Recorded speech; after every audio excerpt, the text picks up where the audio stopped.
Salut à tous, bienvenue dans cette nouvelle vidéo. Comme vous le savez, hier, c'était le dossier du coach du Paris Saint-Germain. Christophe Galtier va quitter ses fonctions d'entraîneur. D'ailleurs, Christophe Galtier, en conférence de presse, a annoncé le dernier match de Lionel Messi avec le Paris Saint-Germain. C'est désormais officiel. Lionel Messi ne prolongera pas au Paris Saint-Germain et Léo Messi va quitter la capitale parisienne, soit pour l'Arabie Saoudite, soit pour le FC Barcelone. Réponse dans quelques semaines. Christophe Galtier aussi disputera avec le Paris Saint-Germain son dernier match en tant qu'entraîneur. Avant de parler de son futur remplaçant, là aussi ça bouge de tous les côtés, Lucas Hernandez a confirmé son accord de principe avec le Paris Saint-Germain après 4 saisons passées au Bayern. Lucas Hernandez va-t-il plier bagage? C'est fort probable. Très clairement, le Paris Saint-Germain est en négociation très avancé avec le Bayern de Munich.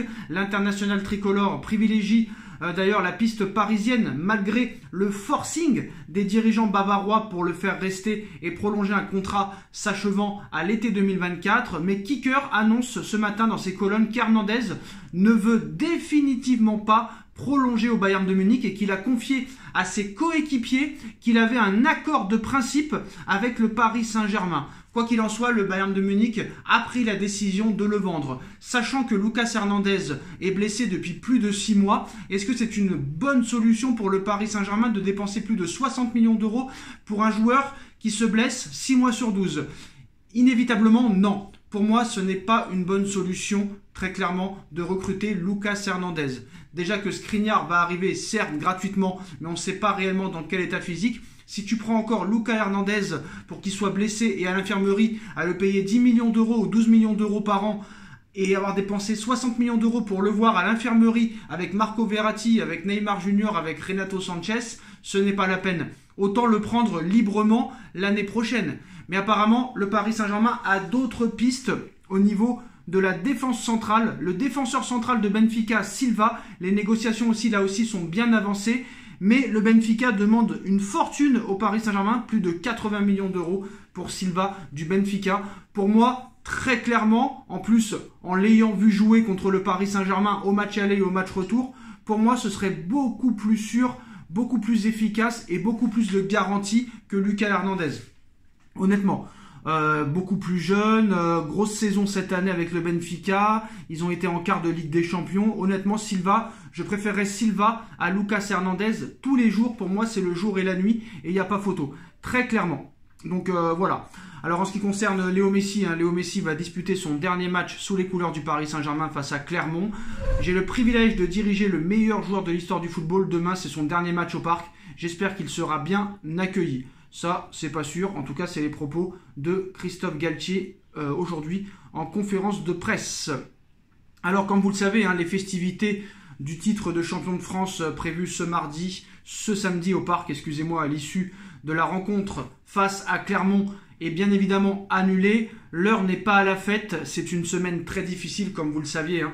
Sergio Rico a eu un grave accident de cheval. Il est entre la vie et la mort. On espère qu'il va s'en sortir. Tout le Paris Saint-Germain est derrière Sergio Rico. On espère très clairement qu'il va continuer à vivre, qu'il va s'en remettre. Et voilà, très clairement, il y a des choses beaucoup plus importantes que le football. On espère que Sergio Rico va s'en sortir. Et on est tous avec lui et on est tous derrière lui. En plus, très clairement, Chelsea ayant décidé de ne pas conserver Joao Félix à l'issue de son prêt, le joueur a été proposé à Newcastle et au Paris Saint-Germain. Le joueur souhaite jouer la Ligue des Champions la saison prochaine. En ce qui concerne Marco Asensio, sauf retournement de situation de dernière minute, Asensio sera parisien la saison prochaine et ce pour les 4 ou 5 prochaines années. Malgré l'intérêt de plusieurs clubs de Première Ligue, l'intérêt du Paris Saint-Germain et le projet parisien l'ont convaincu. Marco Asensio devrait être parisien dans les prochaines semaines. Pour moi, c'est encore une nouvelle erreur. Très clairement, pour moi, c'est une nouvelle erreur parce que Marco Asensio n'a pas été retenu par le Real Madrid. Quand tu n'es pas retenu par le Real Madrid, ça veut tout dire. Que Marco Asensio signe au PSG et que le PSG veut Marco Asensio, ça peut se comprendre. Il est gratuit, il est encore assez jeune. Paris cherche des émoluments offensifs. Mais pourquoi le signer 4 ou 5 ans? Un contrat de 3 ans, ça suffit amplement. amplement. Pourquoi le signer 5 ans? Il va faire une mauvaise saison et après on sera encore enfermé avec lui pendant 4 ans et on n'arrivera pas à s'en débarrasser. C'est ça le problème du Paris Saint-Germain. Le Paris Saint-Germain aussi va se positionner sur Victor Osimhen. Si en plus de Messi, Neymar quitte le Paris Saint-Germain, voilà, il faudra absolument des renforts offensifs. Le prix du Nigérian est fixé à 150 millions d'euros. Le Napoli espère toujours le prolonger et va refuser les offres dans les prochaines semaines apparemment. On verra très clairement si Aurelio De Laurentiis va jusque-là. Mais si Messi s'en va, si Neymar s'en va, si Hugo Ekitike s'en va, si Icardi s'en va, il va falloir beaucoup de renforts offensifs. Donc Asensio c'est bien mais c'est beaucoup trop léger. C'est sûr qu'il va falloir un numéro 9 de classe internationale mondiale. Alors comme vous le savez hier, UOL eSport a annoncé que Mourinho serait à 110% parisien la saison prochaine s'il remportait l'Europa League. À 80% s'il perdait l'Europa League. Comme vous le savez, l'AS Roma a perdu en finale face au FC Séville. Première défaite en finale de Coupe d'Europe pour José Mourinho. D'ailleurs, José Mourinho a dit que la Roma méritait mieux que lui, mais que lui aussi méritait mieux que la Roma. Très clairement. Comme vous le savez, la priorité du Prince, la priorité des Qataris, la priorité de QSI était Luis Enrique. Apparemment, Luis Enrique avait refusé la première offre du Paris Saint-Germain. Sachant que Luis Campos et Antero Henrique veulent absolument José Mourinho et que Nasser Al-Khelaifi voulait Thiago Motta, le choix du Prince, le choix numéro 1 du Prince était Luis Enrique. Sachant que Luis Enrique a refusé, Paris a dû aller sur d'autres pistes. Et c'est la piste José Mourinho qui a pris de l'ampleur ces dernières heures. Mais apparemment, Luis Enrique a donné certaines conditions au bord qatarien, parce qu'apparemment, Luis Enrique a rencontré les dirigeants de QSI et les dirigeants qataris ces derniers jours. Il y a plus d'informations. Luis Enrique au Paris Saint-Germain, ça chaufferait si jamais les Qataris acceptent les conditions de Luis Enrique. Ça, rien n'est moins sûr. Alors le 26 mai dernier, on a vu que voilà, la visite de Luis Enrique à Doha dans l'optique de devenir le prochain coach du Paris Saint-Germain. Aujourd'hui, voilà, il y a de nouveaux éléments sur ce dossier. Luis Enrique, à l'heure actuelle, est à Doha depuis quelques jours. L'Espagnol a rencontré les hauts actionnaires qatariens afin de négocier les contours d'un éventuel contrat. Les premiers retours de ces entretiens sont positifs. Luis Enrique est emballé à l'idée de s'asseoir sur le banc du Paris Saint-Germain. Un accord sur un pré-contrat a d'ores et déjà été trouvé entre les deux parties. Luis Enrique s'est mis d'accord avec le Paris Saint-Germain pour un salaire de 10 millions d'euros par an, comme annoncé un peu plus tôt dans la journée. On a vu aussi Sport Zone qui en a parlé concernant la durée du contrat. Il s'étendra sur 2 années avec 1 année supplémentaire en option. Luis Enrique est prêt et d'accord à travailler avec Luis Campos. L'échange avec le bord qatarien a été perçu de manière positive par Luis Enrique. L'ancien sélectionneur de l'Espagne a demandé à avoir un droit de regard prioritaire sur le mercato, ce que les décisionnaires qatariens auraient accepté. Ceci explique notamment pourquoi les négociations se sont brutalement arrêtées au sujet de Manuel Ugarte. Le milieu de terrain uruguayen n'entrait visiblement pas dans les plans de Luis Enrique.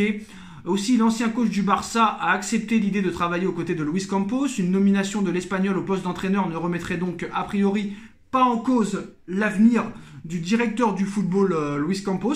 Parmi les autres prétendants à la succession de Christophe Galtier, Luis Enrique est le seul à avoir accepté l'idée que plusieurs gros contrats puissent quitter le club cet été.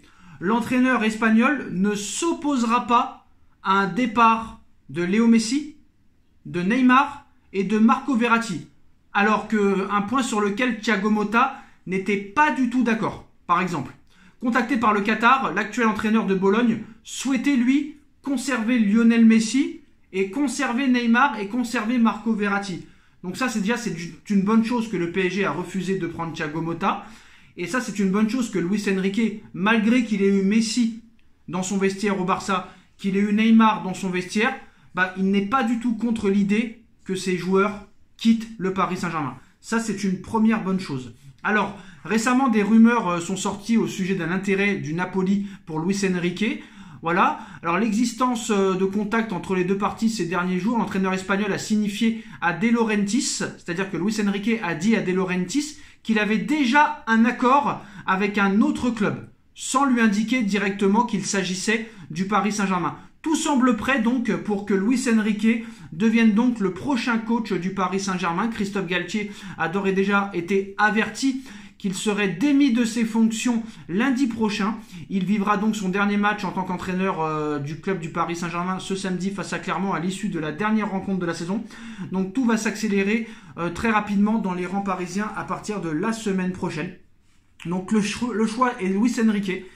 Et si Luis Enrique refuse, très clairement, ce sera Mourinho. Mais il y a de très grandes chances que ce soit Luis Enrique qui s'assoit sur le banc du Paris Saint-Germain dans les prochains jours. Marco Asensio, ça va être officiel aussi dans très peu de temps. Paris vise Osimhen, Paris vise un milieu de terrain, Paris vise Silva du Benfica et Lucas Hernandez, ainsi que d'autres joueurs. Donc voilà les postos. Donc apparemment c'est officiel, Lionel Messi va quitter le PSG à la fin de saison et Luis Enrique a déjà un accord de principe et a déjà signé un pré-contrat avec le Paris Saint-Germain. Luis Enrique devrait devenir le prochain coach du Paris Saint-Germain, normalement, s'il n'y a pas un retournement de situation d'ici là.